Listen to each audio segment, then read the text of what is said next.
I have always believed in the sanctity of the 40th floor. Up here, suspended above the sirens and the relentless exhaust of Manhattan, everything is meticulously managed. For 3 years, I had been the perfect Omega assistant to Harrison Vance, CEO of Vance Capital. I kept my warmth strictly professional, I kept my personal life entirely compartmentalized, and I certainly kept my dog's medical records far, far away from the quarterly financial reports. At least, that had always been the intention.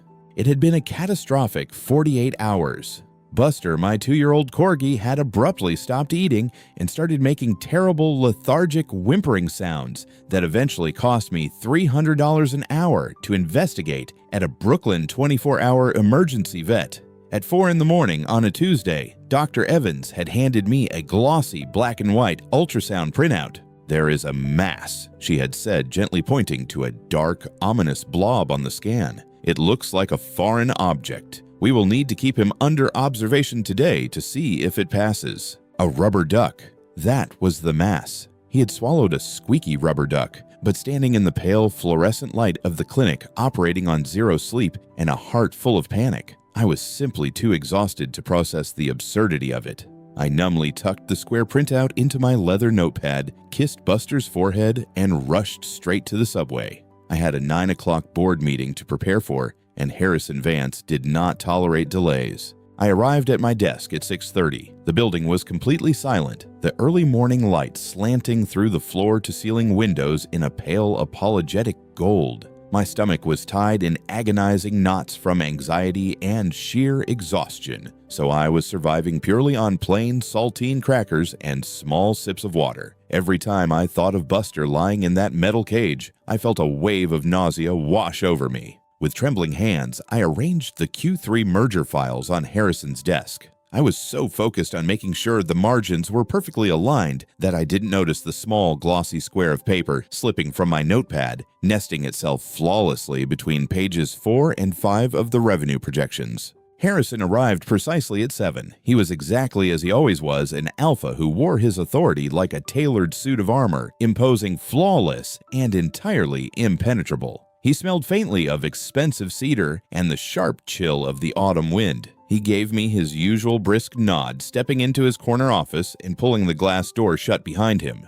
I settled back into my chair, nibbling nervously on the edge of a cracker. Through the slightly parted blinds of the glass wall separating our spaces, I watched him. It was a habit I had formed over the years, reading his body language to anticipate his needs. I saw him sit at his desk, a massive slab of mahogany that cost more than my entire apartment, and flip open the Q3 file. I expected the swift, rhythmic turning of pages. I expected him to reach for his pen. Instead, he stopped. I watched as his large hand hovered midway over the folder. He slowly pulled out a small, dark square of paper. Even from my desk, separated by soundproof glass, I felt the exact moment the atmosphere in his office violently shifted. Harrison went completely rigid. It wasn't the sharp, aggressive tension of a bad financial quarter. It was something infinitely deeper, something visceral and instinctual. He stared at the ultrasound of Buster's stomach, at the grainy black void, and the distinct white curve of the foreign object for what felt like a lifetime.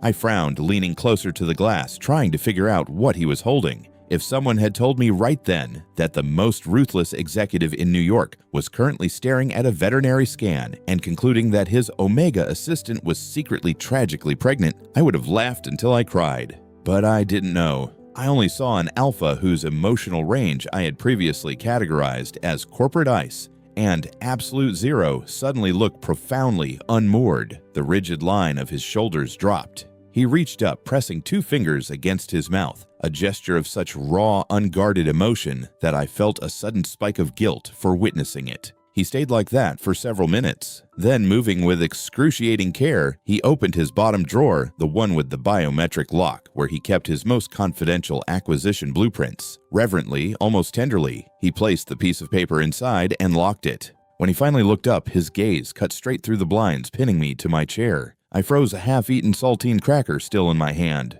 It wasn't his usual demanding, assessing stare. His dark eyes were heavy with something I had never seen directed at me before. It was fiercely protective, overwhelmingly intense, and undeniably soft. A shiver raced down my spine. The alpha instinct rolling off him was so thick it practically vibrated through the glass.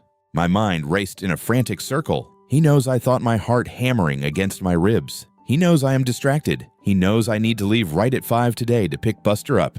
He is going to fire me for letting my personal life affect my performance. The red light on my intercom blinked on. His voice, usually as sharp as cut glass, filtered through the speaker with a low, rumbling gentleness that made the hair on my arm stand up. "Connor," Harrison said softly, the syllables of my name completely stripped of their usual professional distance. "Please come in. We need to talk about your workload." I stepped into his office like a man walking to the gallows. The heavy glass door clicked shut behind me, sealing us in the soundproof sanctuary of his domain. I kept my hands clasped tightly in front of me, acutely aware of the lingering scent of cedar and the heavy, undeniable weight of alpha pheromones filling the room. It wasn't an aggressive scent, not the suffocating dominance I would expect right before a firing, but something strangely muted, like a thick, protective blanket. Harrison did not ask me to sit. He stood up, towering over his mahogany desk, his dark eyes tracing the lines of my face with an intensity that made my breath catch. His gaze drifted downward, lingering for a fraction of a second on my midsection, probably noticing my slightly rumpled shirt, a casualty of my chaotic morning, before snapping back up to my eyes. "Connor." He began, his voice dropping an octave, losing its usual crisp corporate edge. "I have been reviewing your schedule. You are handling the physical filing for the Q3 archives, coordinating the lower floor renovations, and personally delivering the board packets." "Yes, sir." I managed to say, my voice embarrassingly thin. "Here it comes. He knows I am too distracted. He is going to say I am underperforming. I can assure you, the Buster situation, my personal matter, won't interfere. I am reassigning the archive duties and the delivery runs to the interns effective immediately." Harrison interrupted. It wasn't a reprimand, it was a decree. He stepped around his desk, closing the distance between us. "From now on, you are strictly desk-bound. No heavy lifting, no unnecessary movement between floors. Is that understood?" I blinked, completely derailed. "Sir, I am perfectly capable of." "Is that understood, Connor?" The alpha tone was there, but wrapped in a layer of something so intensely protective it made my skin flush. "Yes, Mr. Vance," I whispered. He gave a sharp nod, looking visibly relieved. "Good, you may go back to your desk." That was the beginning of the madness. The full scale of the silent campaign didn't hit me all at once. It seeped into my days like water through a cracked foundation. The very next morning, I arrived at my station to find that my usual dark roast espresso had been replaced. In its spot sat a pristine ceramic mug steaming with an amber liquid. It smelled aggressively of flowers. Tucked under the mug was a heavy cardstock note with Harrison's sharp, elegant handwriting. "Caffeine restriction is advisable," signed H. I stared at the organic chamomile tea. Caffeine restriction. Why would my boss care about my caffeine intake? I pressed my fingers against my temple, a dull headache throbbing behind my eyes. Did I look that terrible? Did I have a heart murmur I didn't know about? And he had somehow noticed? By Wednesday, the subtle changes escalated into structural modifications. I returned from a brief restroom break to find the building's maintenance crew ripping up the perfectly good, low-pile carpeting in the hallway outside our offices. They were replacing it with an outrageously thick memory foam-backed, non-slip material. When I asked the head of maintenance what was going on, he just shrugged. "Orders from Mr. Vance. Said the previous floor posed a slipping hazard." A slipping hazard on the 40th floor, where no one ran and everyone wore expensive leather shoes. The surrealness of it all peaked on Thursday afternoon when a company-wide memo hit my inbox. Effective immediately, the use of strong colognes, perfumes, and scented aerosols is strictly prohibited on the executive floors. We are prioritizing an allergy-safe and nausea-free environment. I read the email 3 times, my heart sinking lower with each pass. Nausea-free. He had seen me eating those saltines. He had seen me pale and trembling. He thought I was severely, perhaps terminally ill. Through the glass blinds, I watched Harrison typing away at his computer. He was a man bred for corporate warfare. I knew his background from the profiles I had researched before taking this job, the heir to a sprawling, frozen Connecticut dynasty. He was raised by nannies, and boarding schools taught that emotions were a liability and vulnerability was a flaw. He was fundamentally solitary, a man who had never been given warmth and consequently never gave it out. Yet here, he was orchestrating a ridiculous, hypervigilant bubble of safety around my desk. Why? Because I was a loyal Omega assistant whose body was failing him because the cold, ruthless Harrison Vance couldn't bear the guilt of his employee dropping dead on company time. On Friday morning, I arrived at 6:30 to the final irrefutable proof that my days were numbered. My standard mesh office chair was gone. In its place was an absolute monstrosity of ergonomic engineering. It was a customized, multi-adjustable lumbar support throne that looked like it belonged in a physical therapy clinic. It was the kind of chair you bought for someone whose spine was under immense, unusual stress. I knew exactly how much it cost. I had seen the catalogs. It was easily $3,000. I stood frozen, my canvas bag slipping from my shoulder to the newly padded non-slip floor. My hands shaking, I pulled out my phone, opened an incognito browser tab, and typed "Boss suddenly, overly nice buying expensive ergonomic chair banning perfumes." The search results were bleak. Articles about managing employee illness, corporate liability, and the gentle offboarding process. I slowly lowered myself into the outrageously comfortable chair. The lumbar support cradled my back perfectly. I picked up the steaming mug of chamomile tea that was already waiting for me on the desk. I took a sip of the warm floral liquid, staring at the closed glass door of Harrison's office. My eyes burned with unshed tears. This is it. I thought, a wave of profound sadness washing over me. This is my last meal. He is making me comfortable before he puts me out of my misery. If the $3,000 ergonomic chair was a subtle warning of my impending termination, the mandatory executive lunches were sheer psychological warfare. It started on a Tuesday. At exactly 12:30, I was in the middle of drafting an email to the legal department, quietly planning to eat a stale protein bar from my drawer so I could leave exactly at 5 to relieve Buster's dog walker. The intercom buzzed. "Connor, come in, please." I gathered my notepad, assuming he needed dictation. But when I pushed open the heavy glass door, his desk was entirely clear of documents. In their place sat 2 elegant porcelain plates flanked by silver cutlery from the private executive dining room upstairs. "Close the door and sit," Harrison instructed, gesturing to the chair opposite him. I stared at the spread. There was a beautifully seared salmon fillet, a massive mountain of dark leafy spinach roasted lentils, and a side of steamed broccoli. It looked delicious, outrageously expensive, and entirely devoid of simple carbohydrates. "Yes, sir."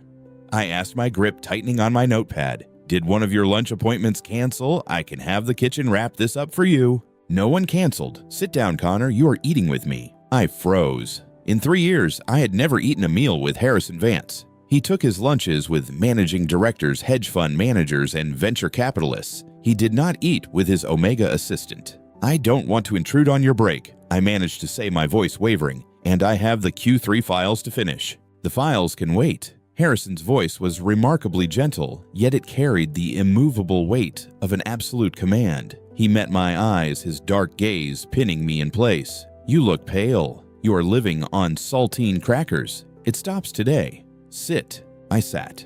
The chair felt impossibly stiff under me. For the next 45 minutes, I ate under the intense, unwavering observation of the most ruthless CEO in Manhattan. Every time I slowed down, he would casually push the bowl of lentils closer to me. "Eat the spinach, Connor," he murmured at one point, taking a slow sip of his sparkling water. "It is good for you, high in iron." I chewed the spinach mechanically, my mind spinning. Iron. Why was he force-feeding me iron and omega-3 fatty acids? I felt like a prize racehorse being aggressively rehabilitated before being sold off. This became our new terrifying routine. By the end of the week, he had canceled all of his external lunch meetings. Every day at 12:30, I was summoned into the soundproof bubble of his office. He fed me kale liver pate avocado and more salmon than a grizzly bear could consume in a lifetime. If the lunches were strange, the 5 o'clock evictions were entirely surreal. On Thursday, I was frantically typing a brief at 3 minutes past 5. I needed to finish it. Buster was recovering well, but his vet bills had decimated my savings, and I needed to prove my worth to keep this job. Suddenly, a large, warm hand appeared over my shoulder and pressed the power button on my monitor. The screen went black. I gasped, spinning around in my chair. Harrison was standing directly behind me. He was so close I could feel the heat radiating off his body, the rich cedarwood scent of his alpha pheromones wrapping around me like a heavy protective cloak. "It is past 5 o'clock, he said, his voice a low, gravelly rumble. I just needed 10 more minutes. I protested, my breath catching in my throat because he wasn't moving away. He stayed leaning over me, his broad chest inches from my shoulder. "No," Harrison said softly. "You are done for the day. You need to go home. You need to rest." He reached down, carefully lifting my canvas bag from the floor and placing it on my desk. "The car is waiting downstairs. My driver will take you to Brooklyn." "Mr. Vance, I can take the subway." "The car, Connor." I couldn't fight him, not when he was looking at me like that, like I was something fragile and infinitely precious. It made my chest ache in a way I entirely refused to examine. The climax of this bizarre week happened on Friday afternoon.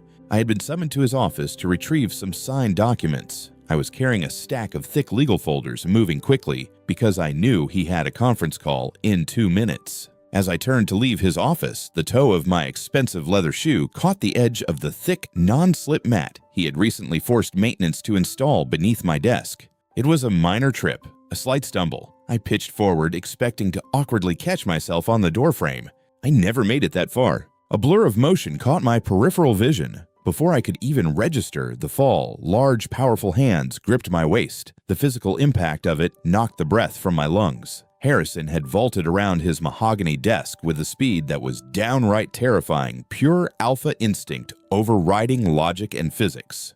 He caught me flush against his chest, the legal folders scattered across the floor paper, cascading everywhere. "Connor." His voice was raw, stripped of all its corporate polish. It was a panicked, visceral sound. His arms were wrapped around my midsection, holding me so tightly my feet were almost lifted off the ground. He was breathing heavily, his heart hammering a frantic rhythm against my cheek. The air in the office was suddenly suffocatingly thick with his scent cedar ozone and the sharp, undeniable tang of alpha distress. "Are you all right?" He demanded, his hands moving frantically, checking my shoulders, my back, before settling firmly, protectively over my stomach. "Did it jar you? Do you feel any pain?" I was paralyzed. My hands were resting flat against the fine wool of his suit jacket. I looked up. Harrison's face was inches from mine, and he was completely pale. The ruthless, untouchable CEO looked like the world had almost ended. And in that moment, pressed against him, wrapped in his overwhelming warmth, a treacherous, terrifying thought bloomed in my mind. He feels so incredibly safe. "I am fine," I whispered, my voice trembling. "I didn't step back. I didn't want to. I just tripped, sir." He closed his eyes for a second, letting out a long, shaky exhale. His grip on my waist loosened, but he didn't let me go. His thumbs traced slow, soothing circles against my sides. "You have to be careful," he murmured, his voice dropping to a velvet whisper. "You have to be so careful, Connor." I swallowed hard, my heart pounding loud enough that I was sure he could hear it. I finally pushed back slightly, creating a few inches of space between us, though the heavy, charged air remained. I looked up at him, gathering every ounce of courage I possessed. "Mr. Vance Harrison." I started using his first name for the first time in 3 years. The syllables tasted strange and intimate on my tongue. "You have been acting very strange lately. The food, the car, the chair. Is there something I need to know? Are you letting me go?" Harrison looked down at me. The panic in his eyes slowly receded, replaced by something so profoundly soft and heavy, it made my knees weak. He reached up, his fingers briefly gently brushing a stray lock of hair away from my forehead. "No, Connor," he said softly, turning away to look out the floor-to-ceiling windows bathed in the amber glow of the late afternoon sun. "I am absolutely not letting you go. I am just realizing that I need to start prioritizing things that are infinitely more important than the firm's bottom line." The rain in New York that evening was apocalyptic. It was the kind of torrential, unrelenting downpour that turns the rigid grid of Manhattan into a blurred gray watercolor. I was exhausted. My bones ached from days of high-stakes scheduling, constant anxiety, and a severe lack of REM sleep. Naturally, the black armored Maybach was waiting for us at the curb. I didn't even attempt to argue about taking the subway this time. The moment the heavy door clicked shut, the chaotic sounds of the city and the hammering rain were instantly muffled. Inside the cabin, it was a soundproof sanctuary of plush leather, the low hum of the engine, and the quiet rhythm of Harrison's breathing beside me. The air inside the car felt noticeably heavier today. The scent of cedar was prominent, wrapped in the warmth of the vehicle's heater. I leaned my heavy head against the cool, tinted window, letting out a long, ragged sigh that I hadn't meant to vocalize. "Rough day?" Harrison asked. His voice was a low rumble in the quiet cabin, vibrating in the narrow space between us. "Just tired," I admitted, simply too weary to maintain my usual professional armor. I closed my eyes, watching the streetlights bleed across my eyelids. "It was awful last night. It kept me up until 3 in the morning." Harrison shifted in his seat, turning his body toward me. Even with my eyes closed, I could feel the sudden intense focus of his attention. "Is the pain getting worse?" "You should have told me earlier, Connor. I could have had a specialist waiting at your apartment."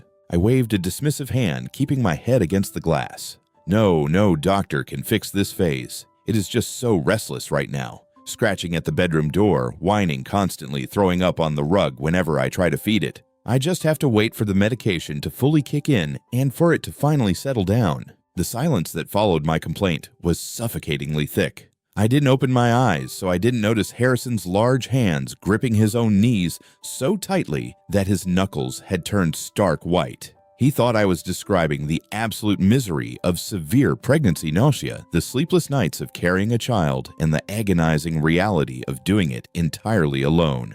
"You shouldn't be handling that by yourself," Harrison finally said. His voice sounded strangely tight, as if the words were being forced through a constricted throat. "The physical toll it takes on you."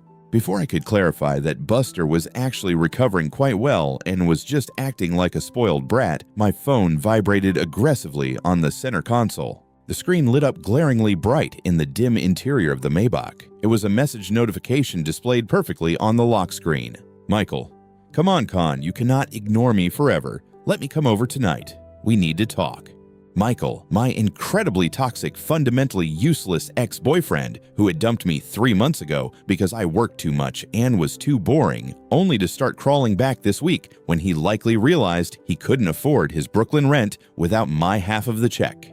I reached lazily for the phone, but Harrison's eyes had already caught the glowing text on the screen. The temperature in the car seemed to plummet 10 degrees in a single second. The subtle, comforting scent of cedar instantly spiked into something sharp, icy, and fiercely territorial. An aggressive wave of pure alpha distress mixed with a sudden violent jealousy hit the back of my throat. It was so potent, it made my eyes water.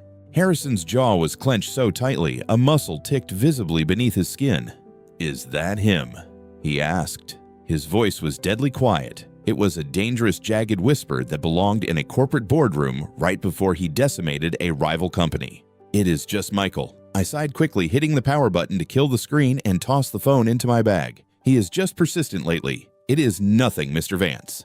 "Nothing." Harrison repeated, his voice dropping another octave. He turned fully toward me, the space between us vanishing. He didn't look like a poised CEO right now. He looked like a predator that had just found a direct threat circling its den. "He leaves you entirely alone to deal with this. He abandons you to suffer through the nights exhausted and sick, and thinks he can just casually send a text message." I blinked, utterly confused by the sheer venom in his tone. "Well, I mean, he always hated dealing with messes.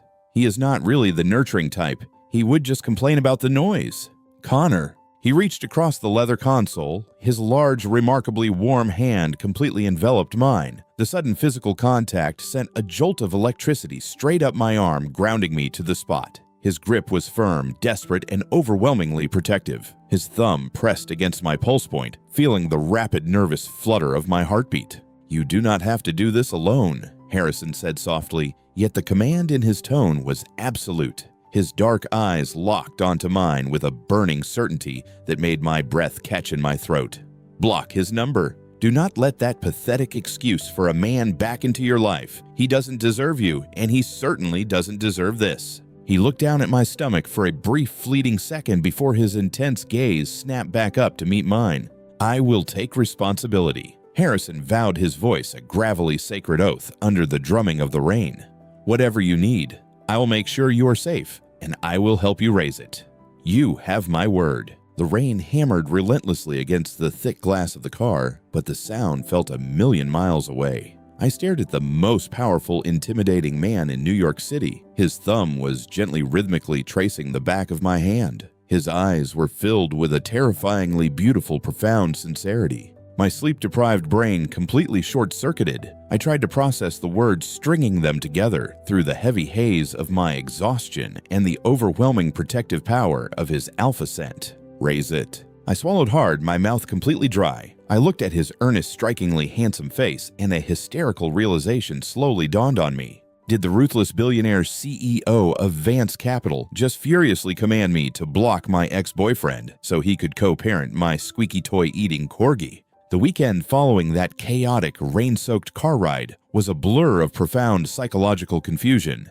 I had spent 48 hours staring at my ceiling, trying to rationalize what had happened. I eventually convinced myself that Harrison's gravelly vow to raise it was either a massive misunderstanding of how much a Brooklyn dog walker cost or some highly eccentric billionaire metaphor for taking financial responsibility for an employee's stress. By Monday morning, I had firmly decided to compartmentalize the entire event. I would simply pretend that the most powerful alpha in Manhattan hadn't offered to co-parent my squeaky toy-eating corgi. Harrison, however, had clearly not compartmentalized anything.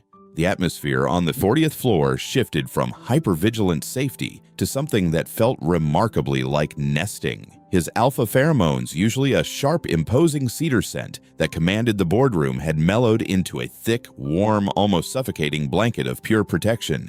He was hovering. He didn't physically follow me around, but I could feel his heavy, dark gaze tracking my every movement through the glass walls. The climax of this absolute madness arrived on Wednesday afternoon. I was at my desk quietly organizing the quarterly tax documents when the intercom blinked red. "Connor, please come in."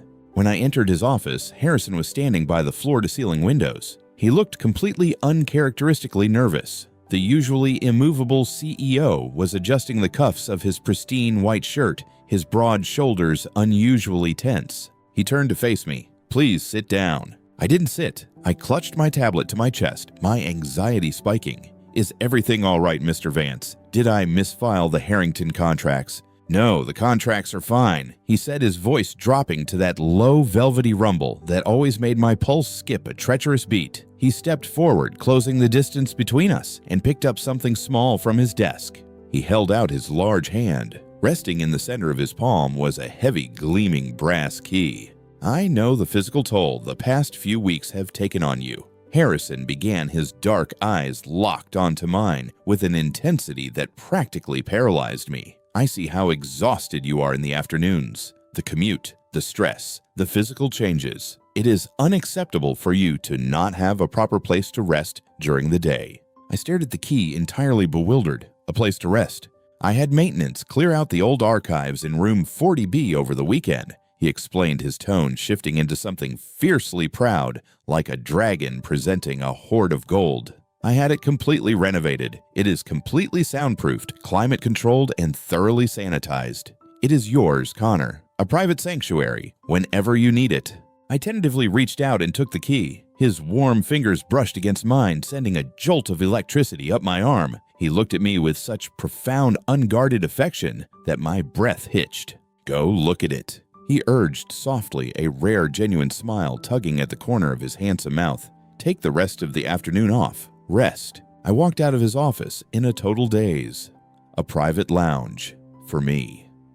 My mind raced with images of a high-end massage chair, perhaps a small espresso machine, or a plush sofa where I could close my eyes when the nausea of sleep deprivation hit me. It was an incredibly generous, thoughtful gesture. It was too generous. Room 40B was at the very end of the executive corridor. I slid the brass key into the lock. The heavy oak door clicked and swung open silently on freshly oiled hinges. I stepped inside. My brain completely stopped functioning. The tablet slipped from my numb fingers, hitting the thick, newly installed memory foam carpet with a muffled thud. The walls were painted a soft, soothing pastel yellow. In the center of the room, positioned perfectly under a warm, dimmable spotlight, was a top-of-the-line, handcrafted mahogany baby crib. I stopped breathing. Hanging above the crib was an intricate, custom-made mobile featuring tiny, plush, woodland creatures. In the corner sat a massive, ridiculously expensive mechanical rocking chair draped with organic, hypoallergenic cashmere baby blankets. On a nearby sterilized counter rested a state-of-the-art breast pump, an array of premium baby bottles, and a giant human-sized teddy bear wearing a silk bow. The air in the room smelled faintly of organic baby powder and Harrison's lingering cedar scent. A horrifying icy chill washed over my entire body. The pieces of the last 3 weeks slammed together in my mind, forming a terrifying, grotesque picture. The caffeine ban, the sudden influx of iron-rich spinach and salmon, the non-slip mats, the ergonomic chair, the visceral panic when I tripped, the promise to raise it and take responsibility. He didn't think I was dying. He thought I was pregnant, but I wasn't. There was absolutely no physical reason for him to think that, which meant Harrison Vance, the brilliant, ruthless CEO, had suffered a complete psychological breakdown.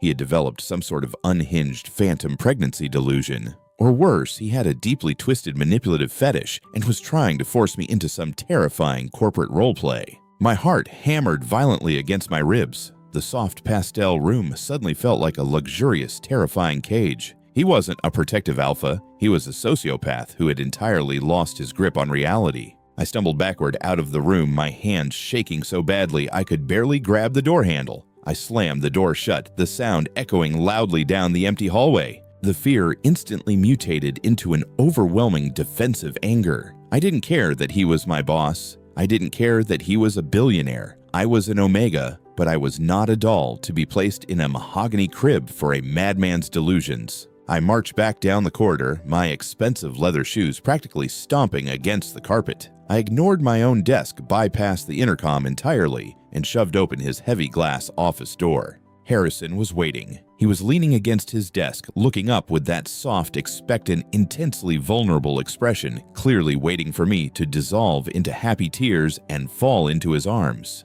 I stood in the doorway, pale, trembling with fury, and clutching the brass key so tightly it cut into my palm.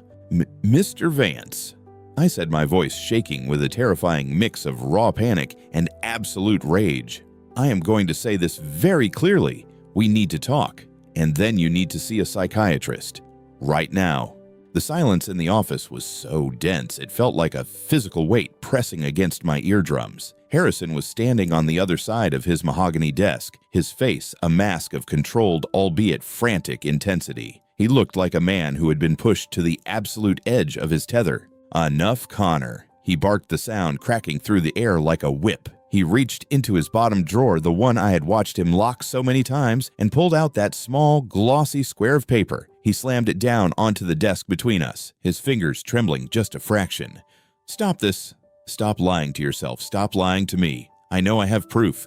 I stared at the paper. It was the ultrasound printout, the one I had lost 3 weeks ago. My heart was doing a frantic, disjointed rhythm against my ribs, not from the fear of being fired anymore, but from the sheer, bewildering madness of the situation. I leaned forward, my hands flat on the desk, and looked down at the grainy black and white image. It was unmistakable. The dark void, the distinctive shape of the foreign object, the white outline of a stomach. I looked at it, and then I looked up at Harrison. His eyes were burning with a terrifying, beautiful sincerity. He wasn't joking. He wasn't a sociopath. He wasn't playing a game. He was a billionaire CEO who had spent 3 weeks thinking his assistant was pregnant. And suddenly the absurdity of it, the thousands of dollars in ergonomic furniture, the chamomile tea, the non-slip carpets, the baby crib in room 40B, all of it collided with the reality of a squeaky rubber duck. I opened my mouth to speak, but no words came out. Instead, a sound escaped, a high, hitched breath. Then another, and then I started to laugh. It wasn't a professional composed laugh. It was a hysterical, ragged sound that tore its way out of my chest, shaking my entire frame. I doubled over my hands, gripping the edge of the desk, tears pricking the corners of my eyes. Connor, Harrison's voice sounded small, stripped of all its corporate steel. Why are you? It is a duck. I managed to choke out laughing so hard my stomach cramped. Harrison, it is a rubber duck. I straightened up, wiping tears from my eyes, watching his face shift through a spectrum of confusion, disbelief, and finally a creeping, horrific realization. "Hey, what?" he asked, his voice barely a whisper. "It is Buster," I gasped, pointing a shaking finger at the printout. "My corgi. That is a scan of my dog's stomach." He swallowed a squeaky rubber duck. That white curve right there, that is the duck's head. The silence that followed was absolute. I watched as Harrison's expression underwent a slow, excruciating transformation. The fierce, protective alpha light in his eyes flickered and died, replaced by a dull, wide-eyed horror. His skin, usually a healthy tanned tone, turned a ghostly shade of pale. He looked like he wanted the floor of the 44th floor to open up and swallow him whole. He looked at the scan. He looked at me. He looked at the scan again. "A duck," he repeated, his voice cracking. "A rubber duck." I confirmed my laughter, fading into a soft, wheezing chuckle. "And the caffeine restriction. That was just you being you. The iron spinach salmon. You were basically forcing me on a prenatal diet for a 2-year-old corgi. I expected him to get angry. I expected him to snap back into his cold, untouchable CEO persona to save face. But he didn't." Harrison slowly sank into his chair, his hands coming up to cover his face. His shoulders slumped, the weight of the last 3 weeks finally crashing down on him. A low, muffled groan emanated from behind his palms. The room grew quiet, but the atmosphere had changed entirely. The suffocating high-stakes tension had vanished, leaving behind a raw, awkward, and incredibly fragile space. I stopped laughing. I stood there watching the most powerful, intimidating man in New York City sitting at his desk, utterly defeated by a piece of veterinary history. And suddenly the defensive anger I had been carrying around for days, the feeling of being trapped, the fear of his delusion dissolved. What replaced it was a sharp, biting tenderness. He had done all of this: the chair, the tea, the room. He had been so terrified for me, so convinced I was suffering, that he had gone to these lengths. He had put his own reputation on the line, had acted completely out of character, all because he thought I needed help. He didn't think I was a doll. He thought I was a person who needed protection. I took a tentative step forward. "Harrison." He didn't move. "I bought a crib," he said into his hands, his voice muffled and thick with shame. "I spent 4 hours choosing a mobile with woodland creatures. I thought you were dying, Connor. I thought you were hiding it from me." My chest ached. "I know. I'm sorry. I thought you were trying to fire me." He lowered his hands. His face was flushed red, a deep, painful crimson. His dark eyes, usually so sharp and piercing, were swimming with a mixture of embarrassment and, underneath that, a profound relief that he hadn't yet learned how to hide. We stood there in the quiet of the office, the gravity of what had just passed finally settling in. It was humiliating, it was ridiculous, and it was the most human thing I had ever witnessed. I didn't turn away. I didn't reach for the door handle to escape. Instead, I walked around the desk. My legs felt heavy, but I moved with purpose. I stopped right beside his chair. He looked up at me, his gaze wary, as if he expected me to laugh at him again or walk out in disgust. I reached out my fingers, trembling just a little, and placed my hand on his shoulder. His suit jacket was warm, and I could feel the tension beneath the fabric. "You didn't need to do all that," I said, my voice soft, my eyes locked on his. "But thank you." He blinked, surprised. "Thank you for being the kind of man who would build a room," I said, a small, genuine smile tugging at the corners of my mouth. "And for being the kind of man who would panic over a rubber duck." The corner of his mouth twitched, a shadow of a smile finally emerging. He looked up at me, and for the first time in 3 years, there was no corporate wall between us. Just a man, a dog owner, and a realization that in the most bizarre way possible, we were exactly where we needed to be. The weekend arrived not with a rigid schedule, but with a gentle, terrifying anticipation. Friday afternoon had ended in a haze of soft smiles and a profound shared vulnerability. When Harrison finally called for his car, he hadn't directed the driver to take me home immediately. Instead, he had walked me down to the lobby himself, his hand resting lightly, casually at the small of my back. It wasn't the frantic grip of a panicked alpha protecting an imaginary child. It was the steady, grounding touch of a man who simply wanted to be close to me. For the first time in 3 years, I didn't spend Saturday morning stressing over Monday's executive briefing. Instead, I spent it pacing the worn hardwood floors of my Brooklyn apartment, nervously adjusting the throw pillows on my decidedly non-ergonomic sofa, and making sure Buster's chew toys were hidden out of sight. At precisely 2 o'clock in the afternoon, the intercom buzzed. When I opened my front door, the breath caught in my throat. Harrison Vance looked entirely out of place in my cramped third-floor walk-up hallway. He wasn't wearing his corporate armor today. Gone was the bespoke 3-piece suit and the silk tie. In their place, he wore a thick, dark navy cashmere sweater and fitted dark jeans. Without the sharp lines of his tailoring, his broad shoulders looked less intimidating and incredibly inviting. He looked devastatingly handsome and wonderfully breathtakingly human. In one hand, he held a sleek paper bag from a high-end organic pet bakery. "Hi," he said. His voice was that low, velvety rumble, completely devoid of his usual boardroom authority. He looked a little nervous, which was a remarkable expression to see on the face of a billionaire. "Hi," I breathed, stepping back to let him in. "You didn't need to bring anything." I felt it was only appropriate to pay my respects to the architect of my recent psychological breakdown, he replied dryly, stepping into the small entryway. The heavy, familiar scent of cedar followed him inside, filling my modest apartment. But today, the scent wasn't sharp with territorial panic. It was warm, rich, and deeply comforting, like a hearth fire on a cold night. Before I could take his coat, the rapid clicking of short nails on hardwood echoed from the kitchen. Buster trotted around the corner, his stubby legs carrying his loaf-like body with surprising speed. He stopped a few feet away from Harrison, tilting his head, his large ears perked up in intense curiosity. I watched as the most ruthless CEO in Manhattan slowly crouched down to eye level with a 30-pound Welsh corgi. "So," Harrison murmured, his dark eyes narrowing slightly in mock accusation. "This is the culprit." He reached into the paper bag, pulling out a meticulously crafted organic sweet potato dog treat. Buster's nose twitched. Within seconds, the corgi had abandoned all loyalty to me, waddling forward to gently take the treat from Harrison's large hand before leaning heavily against the man's expensive jeans to demand scratches.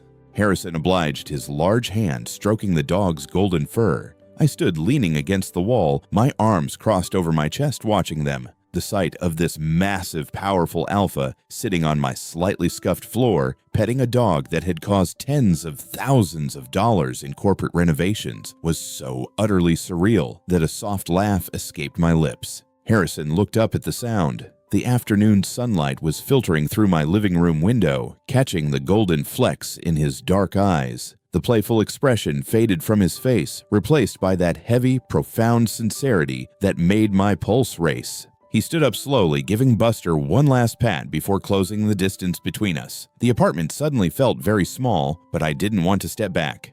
"You have a nice home, Connor," he said softly, his gaze tracing the lines of my face. "It is warm. It suits you." It is a little messy," I admitted, my heart hammering against my ribs. "And there are no non-slip carpets." A self-deprecating smile touched the corner of his mouth.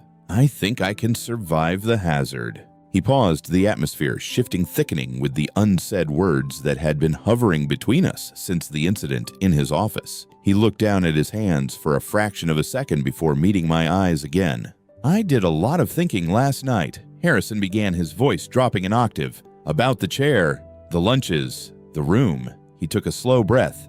"I was terrified, Connor. When I saw that ultrasound, I thought you were carrying a child and suffering through it alone. My chest felt like it was caving in." "Harrison." "But the drive over here today made me realize something." He interrupted, gently stepping half a pace closer. I could feel the heat radiating from him. "The protective instinct, the desperate need to make sure you were safe, to feed you, to take care of you, that wasn't about a phantom baby." I swallowed hard, my mouth dry. "It wasn't." "No," he said, reaching up. His warm fingers gently brushed a stray lock of hair away from my forehead, his touch lingering against my temple. A shiver traced its way down my spine. The delusion just gave me an excuse to bypass the professional boundaries I had trapped myself in. It gave me permission to do what I have wanted to do for over 2 years. My breath hitched. I looked up at him, seeing the raw, unshielded truth in his eyes. He wasn't a solitary, ice-cold executive. He was a man who had spent 2 years silently falling in love with his assistant, waiting for an excuse. Any excuse to tear down the walls between them. "You didn't need an excuse," I whispered, my voice trembling slightly. "I was always right outside your door." Harrison's eyes darkened, swimming with a mixture of relief and overwhelming affection. His thumb traced a slow, soothing circle against my cheekbone. "I bought a mahogany crib, Connor," he murmured, his face leaning closer to mine, his gaze dropping briefly to my lips. "I know." I breathed, my hands tentatively coming up to rest flat against the soft cashmere of his chest. Beneath my palms, I could feel the steady, rapid thumping of his heart. "I spent a ridiculous amount of money on a woodland creature mobile," he continued, his voice a gravelly whisper just inches from my mouth. "And I don't like to waste things. It is bad for the bottom line." A watery, genuine smile broke across my face. "Are you proposing a new long-term investment strategy, Mr. Vance?" "I am proposing we start over," he said softly, "as us." I didn't answer with words. I didn't need to. I slid my hands up from his chest, tangling my fingers in the soft hair at the nape of his neck, and pulled him down. When our lips met, there was no corporate hesitation, no polite distance. It was a kiss built on 3 years of quiet observation, mutual respect, and the explosive relief of a truth finally spoken. Harrison groaned softly, a low, rumbling sound deep in his chest, and his arms wrapped securely around my waist, pulling me flush against him. He tasted like expensive coffee and tasted like home. The kiss was grounding, passionate, and infinitely tender. It was a promise that the heavy, protective cedar scent wrapping around me was mine to keep not out of misunderstanding, but out of choice. Down by our feet, Buster let out a soft, approving huff, settling his chin onto his paws on the floorboards. I pulled back just slightly, resting my forehead against Harrison's, both of us breathing heavily. I looked at the man who had turned my world upside down over a rubber duck, and a profound, radiant happiness bloomed in my chest. Some things find you before you are ready. And sometimes the universe delivers the greatest love of your life disguised in a veterinary printout.